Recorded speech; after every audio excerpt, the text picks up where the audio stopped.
Hello, welcome to the bird's nest. Well, this is a rumor at this point, but it has so much momentum that I'm gonna go ahead and report it anyway, and we'll see what happens as the day goes on. But before I get into it, please like, comment, and subscribe. So, several sources are reporting that, oh shoot, I should have got off there. I need gas. Several sources are reporting that the Browns are finally going to move away from Joe Flacco and start Dillon Gabriel in this week's game against the Vikings, which I believe is in London. Here, I believe he's in London. They'll be headed to London today, actually, I think after practice. And the rumor goes on to say, depending on which source you look at, that Joe Flacco will be QB2, which means Shedeur Sanders will still be QB3. And I was watching my former pros on the arena with Skip Bayless, and I'm glad I did, because then I didn't have to feel any type of way. Why is it so dark over there? Oh, there it is. I didn't have to feel any type of way about the fact that Shedeur is still QB3, because I love listening to my pros, man. They know so much. They're so knowledgeable. The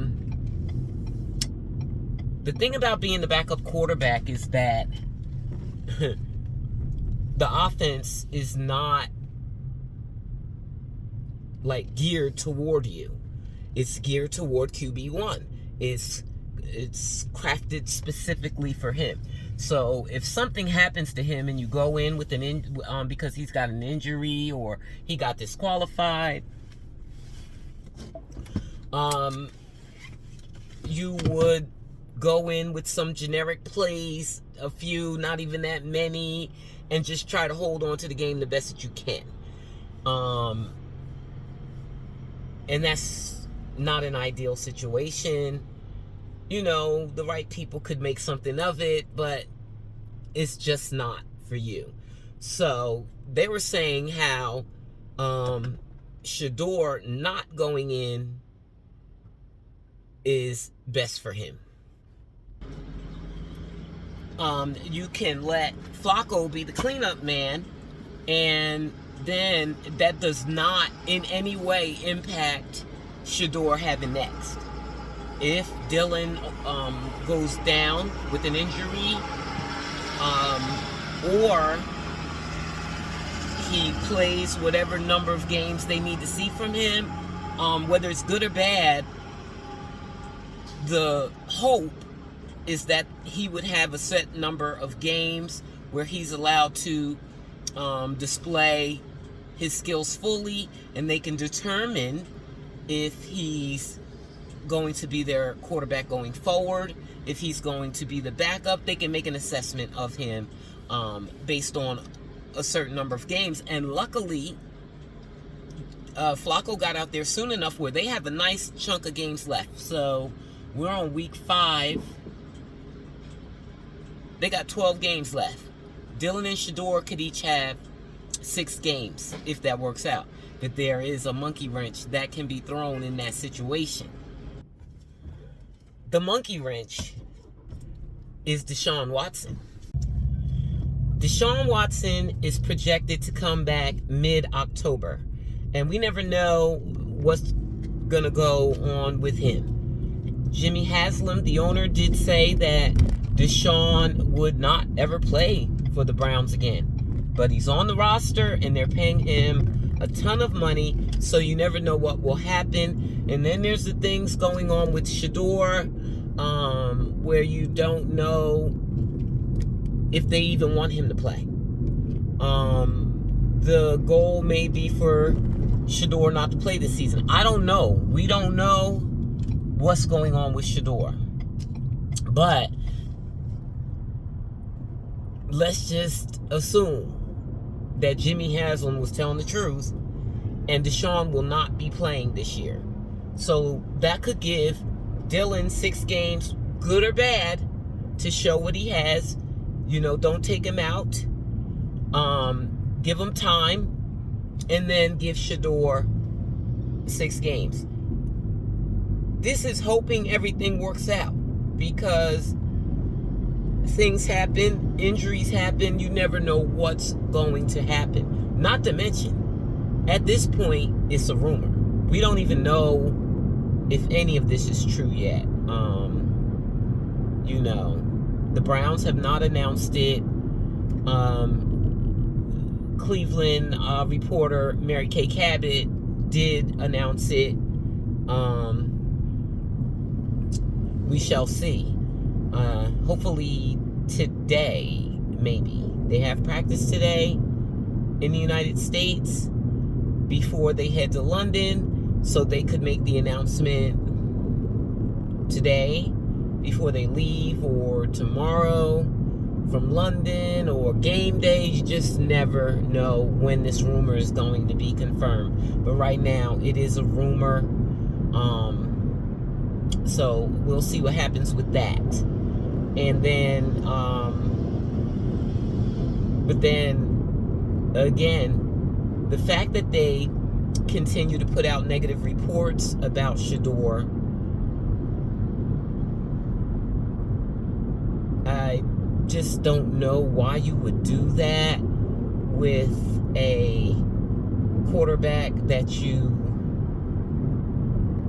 are invested in, that you even want to lead your team. It seems like they don't want him to. I don't know how much of Rex, what's his name's, rant was opinion and how much was fact.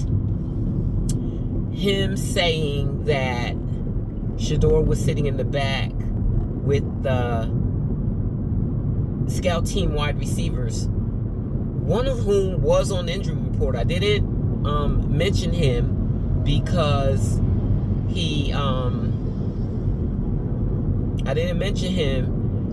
because he's on the practice squad.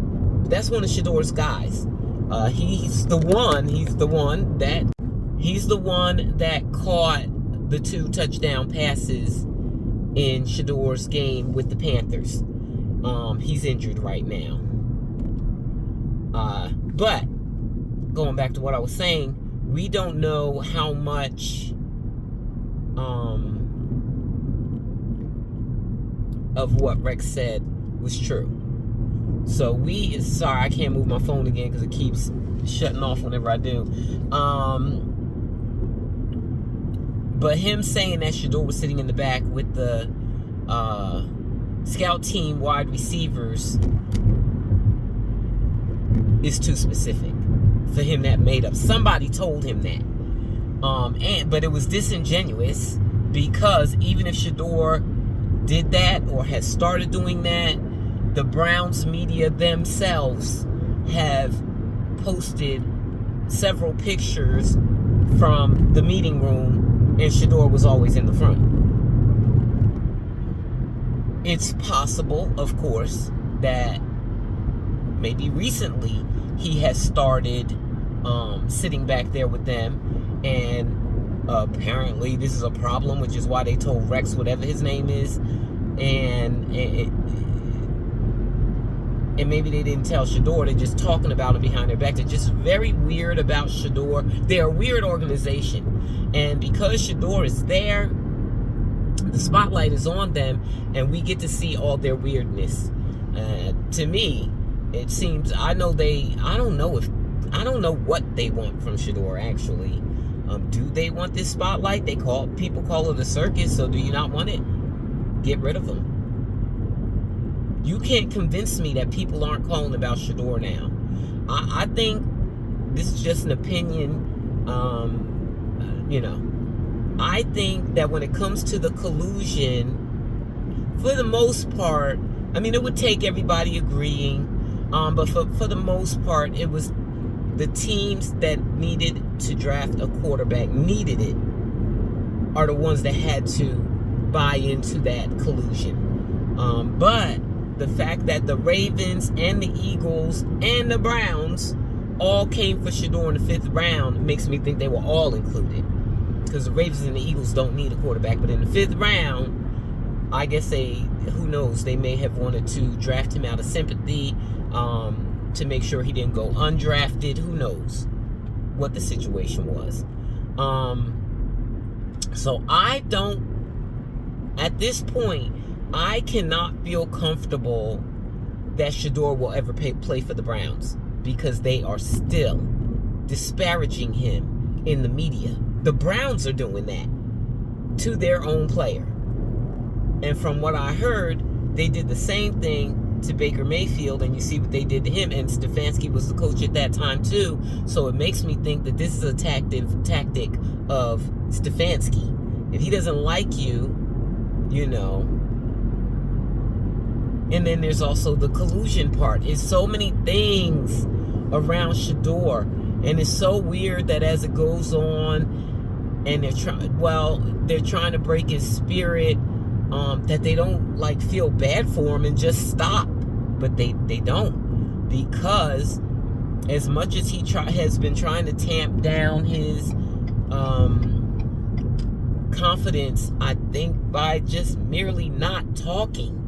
He doesn't use his social media, which is income for him, but he's not using it. He'll like post pictures every now and then. Like yesterday, he posted pictures. I was very happy because he didn't post them. He has a entourage member who's maintaining his social media. I think it was Neff Jeff, as I call him. Jeff probably posted the pictures. He takes most of the pictures. So, but I was just happy to see some Shedeur content. But he's not using his social media. He's not streaming. He hasn't streamed since before the season. And so he's just trying to fall to the back. They won't let him know. They keep him out there. Every week is something, anything. I mean anything, like he had the hat and the glasses week. That was ridiculous. Every week they do a little something to make Shedeur pop in the news negatively. Never good. With all the things that he's doing, the fact that he's working out at a college near the facility, and Acho said on, what's the name? Speakeasy is the name of their podcast, I guess is what you call it. Speakeasy. Acho said that Shedeur working out anywhere other than at the Browns facility in Berea is strange. He doesn't know that Shedeur is not working out there. I mean, we know that Shedeur stays after practice to get reps. But I think he goes to this college. I don't know. Maybe he wants some anonymity, because the footage we saw yesterday, the past 2 days, footage has been put out, not by him, but since he's at a college, anybody could be filming, and they put it out. He's been with his quarterback coach, his personal quarterback coach, who is also Cam Ward's quarterback coach. So maybe he just doesn't want to be in the facility with him. I don't know what it is. Acho thought it was strange. I never thought it was strange, because Shedeur has been doing this, working out with high school players in the Cleveland area. And now this is his second time at this college that they say is nearby, the Browns facility. This is the second time, and it may have been more than that. It just has been 2 times this week. that he's been working out after practice. We all know. If you're a Shedeur fan, you already know that he does that. He's been doing that. He always does that. He practices a lot. So, whenever they call him, whenever anybody calls him, he'll be ready. But be mentally prepared. The Browns may not ever play Shedeur. It is a possibility. The fans will make that hell for them in home games. If, let's say, Dillon gets out there, he doesn't do well, or over a period of games, or he gets injured, and they try to put somebody in other than Shedeur, that person would need to ball out, or every home game on TV, all you're going to be hearing is, "We want Shedeur. We want Shedeur. We want." I guarantee that. So I don't even know if it's possible for them to not play him. The pressure will mount. Whatever these guys' plan was to bench Shedeur, he's benched. I finally came to that conclusion. He's benched right now. Whatever their plan was, they're kind of painting themselves into a corner. If Kenny Pickett had made it, maybe. Although I doubt it. Kenny Pickett is not good. He's not bad as Flacco, I don't think. I don't think he's that bad. But if he was there, they would have had a better chance of carrying out their plan of benching Shedeur for the period that they want. Whatever that might be. It might be the whole season. Somebody else said, and I hope this isn't true, they said this could go on for years. They could see Shedeur being benched for 3 years. They claim that a friend of theirs played for the NFL, or their friend's son or something, and they have seen people be benched for 3 years before. He didn't name any names. You're going to have to tell me of an elite player, a quarterback, that was benched for 3 years. I don't think that will happen, because at some point you're going to have mutiny in the locker room. I bet you $1 million they already had it in Cleveland, and the players may have some patience with them putting Dillon in. But if he's really not him, like the media and the analysts that were going to training camp told us he wasn't, then the team knows he isn't either. He's still not going to get the best out of him, just like Flacco didn't, and eventually they will be lost. And because these guys are going out there getting injured, man. For what? So whoever it is colluding against Shedeur, whether it's still the owners or if it's just Stefanski at this point, the pressure is going to be on. The pressure is going to be on for them to play Shedeur. So we'll see what happens. But I just wanted to give you that update. And whenever it's confirmed and we find out what the pecking order will be, I may come back on if it's different. Right now, what they say it's going to be is Dillon, Gabriel, QB1, Joe Flacco, QB2, and Shedeur, QB3, and maybe the emergency quarterback. They don't have to name him the emergency quarterback. He could just be QB3 and not be allowed to suit up. And I don't even, if he's QB3, I don't even think he would be traveling to this London game. But if he is QB3 and the emergency quarterback, he would have to travel to the game so they can catch him on camera and analyze his facial expressions, because they love doing that. They make a story out of that too. Negative, of course. So that's that. I just wanted to give you that update. Again, Please like, comment, and subscribe. Thanks for watching, guys.